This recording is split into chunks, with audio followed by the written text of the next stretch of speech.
Hello students, welcome to knowledge viewpoint. So this is Anmol Bansal और हम class 8 की science की सीरीज़ कर रहे हैं डीएवी स्कूल के बच्चों के लिए। तो आज हम सैम्पल पेपर प्रैक्टिस करेंगे 1 मार्कर्स और 2 मार्कर्स के क्वेश्चंस के लिए। फटाफट हम 10 मिनट्स में काफ़ी कुछ टॉपिक्स रिवाइज कर लेंगे। Let's start.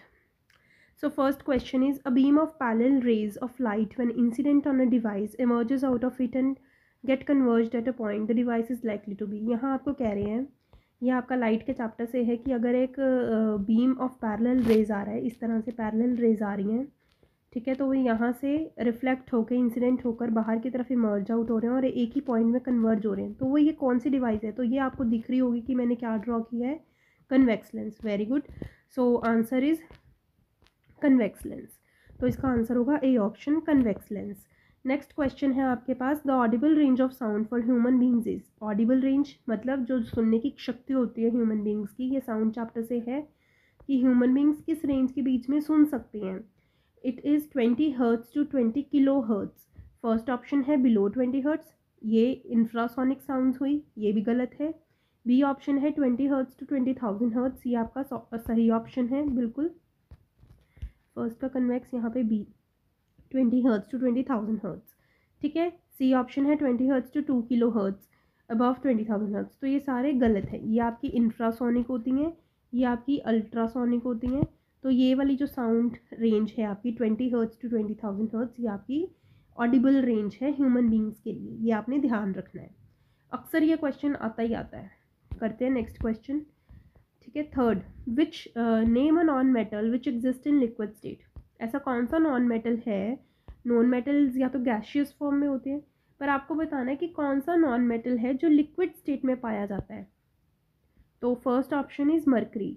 ये लिक्विड तो होता है बट क्या ये नॉन मेटल है? No, it is a metal. तो ये ऑप्शन तो गलत है। B carbon, carbon non metal तो है बट ये लिक्विड फॉर्म में तो होता ही नहीं है। डी ऑप्शन एल्यूमिनियम, ये तो मेटल है। सी ऑप्शन ब्रोमीन, ब्रोमीन एक नॉन मेटल भी है और ये लिक्विड फॉर्म में भी पाया जाता है। तो आंसर क्या होगा आपका इसका? ब्रोमीन। ओके। नेक्स्ट क्वेश्चन जो है आपका, identify major sources of water pollution.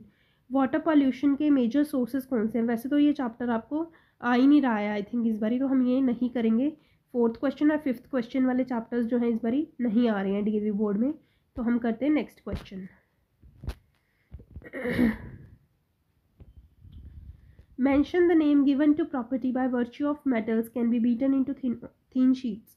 Metal non metals के चैप्टर से है ये क्वेश्चन। तो पूछ रहे हैं कि कौन सी ऐसी प्रॉपर्टी है कि जिसकी वजह से जो मेटल्स हैं उनको हम थिन शीट्स में बीट कर सकते हैं। तो मेलिएबिलिटी इसका बहुत अच्छा एक एग्जांपल होता है। एल्यूमिनियम फॉयल्स वो थिन शीट्स होती हैं, एल्यूमिनियम फॉयल्स जो होते हैं वो आपके थिन शीट्स होते हैं। तो वो उनकी प्रॉपर्टी, एल्यूमिनियम मेटल है तो उनकी प्रॉपर्टी है malleability. Malleability is the property by virtue of which metals can be beaten into thin sheets। एक होती है डक्टिलिटी।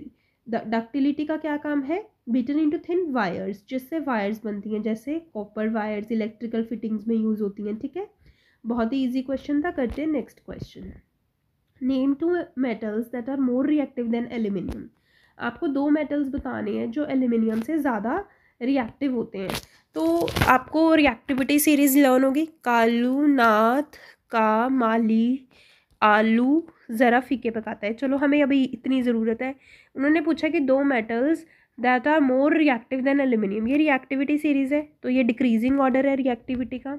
अब एल्यूमिनियम यहाँ है तो इससे ऊपर जितने भी मेटल्स हैं वो मोर रिएक्टिव हैं। कौन कौन से हैं? Potassium, sodium, calcium and magnesium. Okay. तो ये आपका आंसर है। आपसे उन्होंने पूछे तो 2 मेटल्स हैं बट मैंने चारों लिख दिए क्योंकि आपको किस तरह से इस क्वेश्चन को सॉल्व करना है आपके दिमाग में उसी टाइम रिएक्टिविटी सीरीज आ जानी चाहिए। Okay, let's do next question.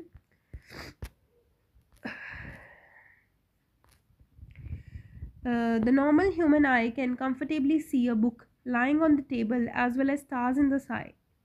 Name the property of eye that enables it to see nearby as well as far off objects. State in brief the reason for this amazing ability of the human eye। तो आपको इसका basically क्या बताना है? Property बतानी है कि human आई जो है वो एक टाइम पे अगर आप बुक्स में पढ़ रहे हो तो एक टाइम पे अगर आप ऊपर देख रहे हो अचानक से तो आपको ऊपर भी नज़र आ रहा है, या आप अगर नीचे देख रहे हो तो आपको सराउंडिंग्स बिल्कुल क्लियर है, वहाँ ब्लैक ब्लैक नहीं है।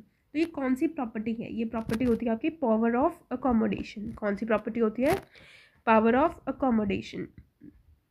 इनका इन्होंने पूछा कि क्या रीज़न होता है, तो ब्रीफ में आपने रीज़न कुछ नहीं लिखना। सीलियरी मसल्स जो है वो आपकी एडजस्ट कर देती हैं सेंटर ऑफ कर्वेचर, ठीक है, जिसकी वजह से ह्यूमन आई में ये एबिलिटी है कि वो एक टाइम पे नियर बाय और फार ऑफ ऑब्जेक्ट्स को देख सकती है, ठीक है। तो इसकी प्रॉपर्टी है पावर ऑफ अकोमोडेशन।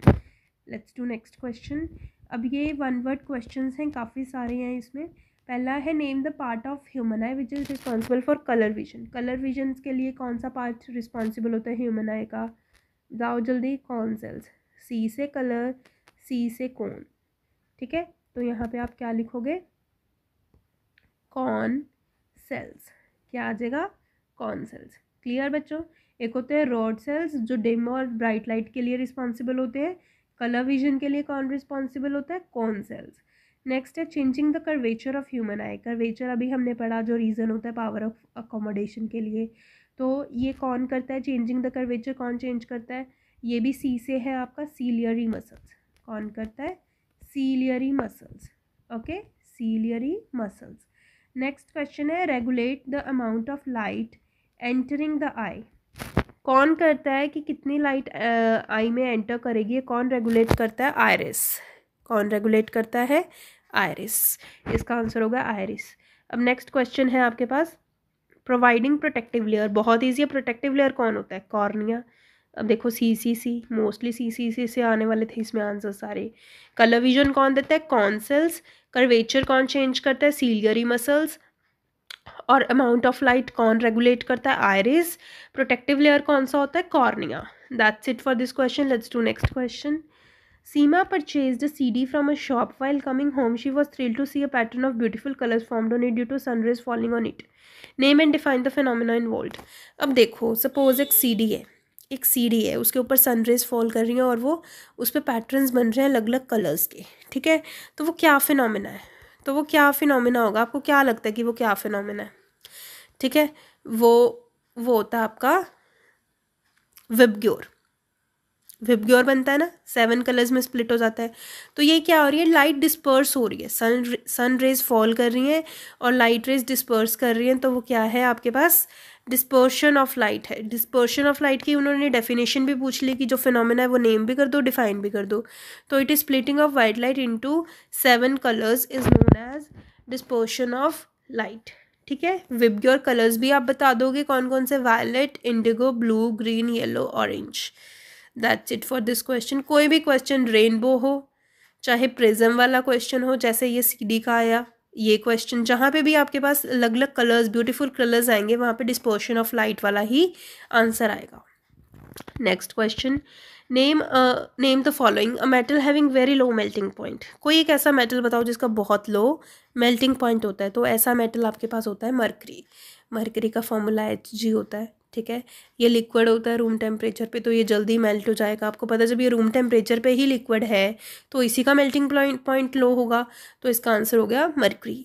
मेटलॉइड होते क्या हैं? पहले तो what are metalloids? The substances which show the property of both metals and non metals are known as metalloids. जो मेटल्स और नॉन मेटल्स दोनों की प्रॉपर्टीज शो करे उन्हें हम क्या बोलते हैं? मेटलॉइड्स बोलते हैं। और आपकी बुक में 4 मेटलॉइड्स गिवन है, silicon, germanium, arsenic and bismuth. तो आपको सिर्फ 2 ही करने हैं, सिलिकॉन और जर्मेनियम। सिलिकॉन का फॉर्मूला होता है SI और जर्मेनियम का G। स्पेलिंग्स लर्न कर लेना। Is that clear? Let's do next question. What is meant by 18 carat gold? 18 carat gold से आपका क्या तात्पर्य है? मतलब आप क्या समझते हो 18 कैरेट? आपको पता है 24 कैरेट गोल्ड जो होता है वो बिल्कुल प्योर गोल्ड होता है ना। 24 कैरेट गोल्ड बिल्कुल प्योर गोल्ड है। तो 18 कैरेट गोल्ड क्या होगा? It means 18 parts of pure gold present in 24 parts of mixture with the gold. 24 pure है तो उसमें जब 22 कैरेट गोल्ड बाय करते हैं लोग 20 कैरेट, तो 18 कैरेट गोल्ड उन्होंने पूछा है। तो 18 पार्ट्स होंगे जो प्योर गोल्ड के होंगे और बाकी के जो 6 पार्ट्स रहेंगे वो आपका मिक्सचर होगा किसी और सब्सटेंस के साथ, सपोज कॉपर के साथ या सिल्वर के साथ। तो आपको समझ आ गया 18 कैरेट गोल्ड का मतलब 18 parts of pure gold present in 24 parts of mixture with gold. Next B part है इसका, why we prefer to use 18 carat gold rather than 24 carat gold for making jewellery. अच्छा 24 कैरेट गोल्ड क्यों नहीं लोग bye करते? एक तो reason कि बिकॉज प्योर गोल्ड बहुत सॉफ्ट होता है and it is not suitable for making jewellery. Pure gold या 24 कैरेट गोल्ड बहुत ज़्यादा सॉफ्ट होता है, उससे ज्वेलरी नहीं बनती, अगर बनती भी है तो वो मेल्ट हो जाती है, मतलब वो चेंज हो जाएगा उसकी शेप अगर आप उसको यूज़ करोगे तो, इसीलिए उसमें थोड़ी सी अडल्ट्रेशन मिक्सिंग ज़रूरी है। तो ये 22 कैरेट गोल्ड, 20 कैरेट गोल्ड और 18 कैरेट गोल्ड बनता है। तो आपको कुछ भी पूछ लेंगे वो, 22 कैरेट भी पूछ सकते हैं, 20 कैरेट भी पूछ सकते हैं, 18 कैरेट भी पूछ सकते हैं, तो उसके हिसाब से आपने आंसर लिखना है। रीज़न हमेशा यही रहेगा, because 24 carat gold is very soft to and it is not suitable for making jewellery, that is why mixing is important. Done. Let's do next question. Name an alloy which is used for making aircraft bodies. Also give its composition. तो कोई एक ऐसा alloy बताओ जो कि aircraft bodies बनाने के काम आता है और इसका कंपोजिशन भी बताओ। एयरक्राफ्ट बॉडीज़ बनाने के लिए कौन सा यूज़ होता है? ड्यूरालेमन। कौन सा यूज़ होता है? ड्यूरालेमन। और उसका कंपोजिशन क्या है? एल्यू, यहाँ से दिख रहा है, एल्यूमिनियम तो आ गया, कॉपर, ठीक है, और जैसे ये डी है तो कॉपर का फॉर्मूला होता है Cu, तो यहाँ से हमने ध्यान रखना है कि भी यहाँ पे कॉपर भी आएगा। फिर है manganese, Mn manganese, Mg magnesium, M से दोनों ही आएंगे, मैंगनीज और मैग्नीशियम, ये दोनों इसमें होते हैं। डन। कंपोजिशन की ट्रिक आपको लर्न होगी, ACMM, ACMM, aluminium, copper, magnesium, manganese, ठीक है, ACMM।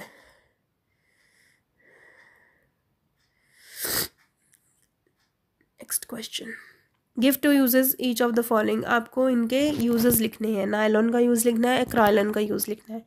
नायलॉन का यूज़ क्या होगा? नायलॉन जो होती है बड़ी सिल्क लाइक अपीयरेंस होती है उसकी, तो वो बहुत स्ट्रॉन्ग होती है, उसकी हाई टेंसाइल स्ट्रेंथ होती है, ये क्लाइंबिंग रॉप के लिए यूज़ होती है, पैराशूट्स बनाने में लिए, सीट बेल्ट के लिए यूज़ होता है। मतलब जो स्ट्रॉन्ग होता है ना मटेरियल, उससे ऐसी चीज़ें बनाई जाती हैं ताकि रिस्क जो है वो आपका कम हो जाए, ठीक है। और एक्राइलॉन जो है, एक्राइलन फैब्रिक आपका होता है, वेट, एक्राइलन फैब्रिक आपका आर्टिफिशियल फैब्रिक है, ये यूज़ होता है वुलन स्वेटर्स बनाने के लिए, ब्लैंकेट्स बनाने के लिए, और ये थोड़े लेस एक्सपेंसिव भी होते हैं। अब आजकल विंटर सीजन चल रहा है तो मोस्टली जो वुलन स्वेटर्स हम वेयर करते हैं या ब्लैंकेट्स होते हैं वो एक्राइलन के ही होते हैं, क्योंकि जो एक्चुअल में प्योर वुलन होता है वो बहुत ज़्यादा एक्सपेंसिव होता है, ठीक है। तो एक्राइलन जो होता है उससे वुलन बनता है, woollen sweaters, blankets, and nylon से क्या बनता है? Climbing ropes, parachute, seat belts.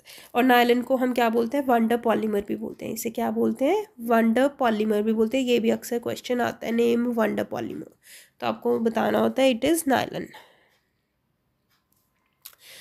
Next question, a crop which is sown by transplantation is, दोबारा एमसीक्यू। ये सारे क्वेश्चन आपके डीएवी के सैम्पल पेपर्स में से हैं, तो मैंने ये एक कलेक्शन की है इनकी जो इंपॉर्टेंट क्वेश्चंस हैं और जिनको करने से आप थोड़ा सा मतलब एक तो पूरी थ्योरी से रिलैक्स भी फील करते हो वन वर्ड जब कर रहे होते हो, तो फटाफट आप अपनी ये 10 to 15 मिनट्स की वीडियो देखोगे, रिवाइज करोगे तो आपको काफ़ी अच्छा फील होगा, ठीक है।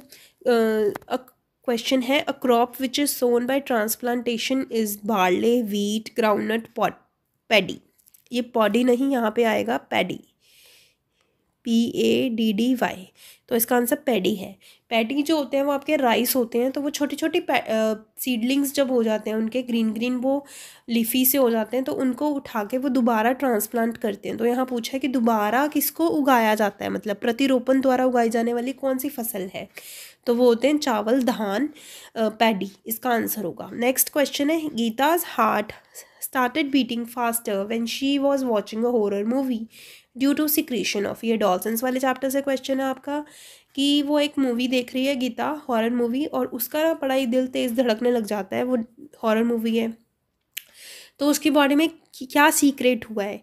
तो ये सारे हार्मोन्स लिखे हैं, पहले तो हम ये पढ़ेंगे कि एड्रीनल हार्मोन कौन रिलीज़ करता है, एड्रीनल ग्लैंड रिलीज़ करता है, थायरोक्सिन थायराइड ग्लैंड रिलीज़ करता है, इंसुलिन पैनक्रियाज रिलीज़ करता है, growth hormone pituitary gland release करता है। तो इसका आंसर क्या है, किस किस हार्मोन की वजह से जो है उसका हार्ट बीट करने लग गया फास्टर, तो वो एड्रीनल की वजह से, क्योंकि जो एड्रीनलिन है वो हार्मोन आपके इमोशंस को कंट्रोल करता है, ठीक है। ये किडनीज़ के ऊपर होता है, किडनीज़ के ऊपर इनके लोकेशन है ह्यूमन बॉडी में। तो जो एड्रीनलिन हार्मोन है ये आपके इमोशंस को कंट्रोल करता है, डराना, खुश करना, उदास करना, तो ये सब इसके पास है। थायरॉक्सिन का काम है आपकी बॉडी में मेटाबॉलिज्म को मेंटेन करना।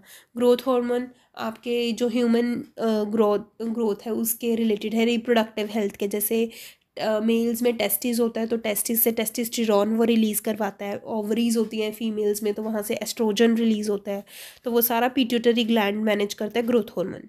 इंसुलिन रिलीज़ करता है पैनक्रियाज। ये क्या करता है, ब्लड शुगर लेवल को मेंटेन करता है, बैलेंस करता है। अगर ये प्रॉपर रिलीज़ नहीं होता तो बंदे को डायबिटीज़ हो जाती है। इससे डिजीज़ कौन सी होती है, डायबिटीज़। और अगर थायरॉक्सिन प्रॉपरली रिलीज़ नहीं हो रहा तो क्या होता है, गॉइटर। ये चीज़ें याद रखना, ठीक है। यहाँ से हमने 5-6 क्वेश्चन कर लिया ऑलरेडी इतना पढ़कर। Let's do next question. Next question है आपके पास, write the names of implements used for ploughing crushing the crumbs. पहला है प्लो करने के लिए कौन सा इम्प्लीमेंट यूज़ होता है। प्लो करने के लिए मतलब कि आपको जब मिट्टी को थोड़ा सा जैसे क्रॉप उगाई है उसका हार्वेस्टिंग होगी, सब कुछ हो गया, अब सॉइल को दोबारा प्रिपेयर करना है हमने सोइंग के लिए, तो क्या इम्प्लीमेंट्स यूज़ करते हैं, तो उसके लिए यूज़ करते हैं आयरन प्लो या फिर ऑक्जन मतलब बैल होते हैं जो, उनसे किया जाता है उनको, या ट्रैक्टर से। मिट्टी को उल्ट पलट करना, लूजन करना, इसे हम बोलते हैं loosening the soil is known as ploughing, loosening of soil, ठीक है। नेक्स्ट है क्रशिंग द क्रम्स। क्रम्स होते हैं जो मिट्टी के डले हो जाते हैं, उनको क्रश करने के लिए वुडन प्लैंक का यूज़ होता है। किसका यूज़ होता है, वुडन प्लैंक का। डन, ये आपके क्रॉप प्रोडक्शन वाले चैप्टर से है। नेक्स्ट है name the process by which amoeba and Plasmodium reproduce. कौन से प्रोसेस से अमीबा और प्लाज्मोडियम रिप्रोड्यूस करते हैं, तो इसका आंसर है आपके पास बाइनरी फिशन। रिप्रोडक्शन वाले चैप्टर में है ये, एसेक्सुअल रिप्रोडक्शन, क्योंकि अमीबा कुछ इस तरह का होता है। तो ये जब रिप्रोड्यूस करते हैं तो इसके पहले तो ये न्यूक्लियस ही अंदर 2 बन जाते हैं, ठीक है, 2 न्यूक्लियस बन जाते हैं, फिर इनकी बॉडीज़ भी अलग अलग हो जाती हैं। इन्हें बोलते हैं हम टू डॉटर न्यूक्लियाई, ठीक है, टू डॉटर अमीबास। तो इसे बोलते हैं हम बाइनरी फिशन। क्या बोलते हैं, बाइनरी फिशन। प्लाज्मोडियम और अमीबा ये दोनों बाइनरी फिशन से रिप्रोड्यूस होते हैं। That's it for today. हम इतना ही करेंगे आज शॉर्ट क्वेश्चन आंसर्स। आप thank you students and keep learning. मेरे चैनल पे मैंने और भी साइंस से रिलेटेड छोटी छोटी वीडियोस डाली हैं, उनको देखो, अपने फ्रेंड्स के साथ शेयर करो ताकि उनका भी थोड़ा भला हो। और मैथ्स के भी सैम्पल पेपर्स के क्वेश्चंस डिस्कस किए हैं, सॉल्व करना देखो कि कैसे सॉल्व करना है, स्टेप मार्किंग होती है, अच्छे से सॉल्व करना भी ज़रूरी है, ठीक है। तो thank you students for watching the video. Please do like, share and subscribe my channel, that is Y I will able to make more videos for you.